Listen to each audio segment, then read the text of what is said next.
From the first time Karen rolled her SUV across my property without asking, I knew it wouldn't be simple. She didn't just drive past. She treated my farm like an easement, roaring through gates, kicking up dust beside the chicken coop, and splattering mud on my new greenhouse. I told her once, twice.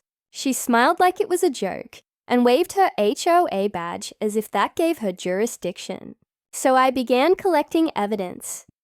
I set up motion cams at every entry point, kept a notebook of dates and times, and politely texted the HOA board informing them of each incident. Karen's response escalated. She started showing up earlier, then later, sometimes with guests who laughed as they sped over my fields. One afternoon, after a long week of work, I found tire tracks crushed into the wheat I'd planted. That was the last straw.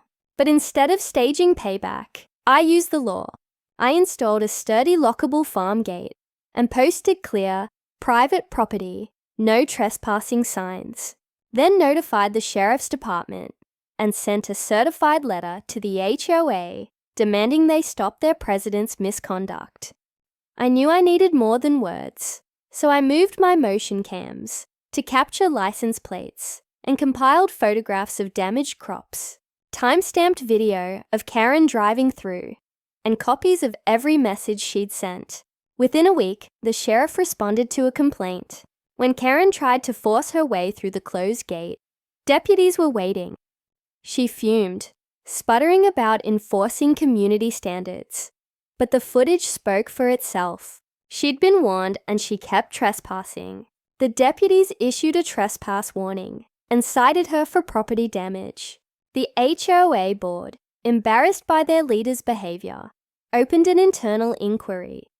I filed a small claim suit for the crop damage, and the court ordered restitution. Karen had to pay for repairs and attorney fees. The day her SUV was towed for unpaid fines and court orders, she stood in my driveway, furious and humiliated, while neighbors watched from across the road.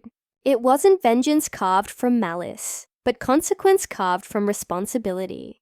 I never vandalized her car, never followed her home, and never stooped to threats. I protected my land, documented the wrongs, and let the system do the rest. When the dust settled, the fields healed, the greenhouse stood clean, and Karen learned privileges trump property rights.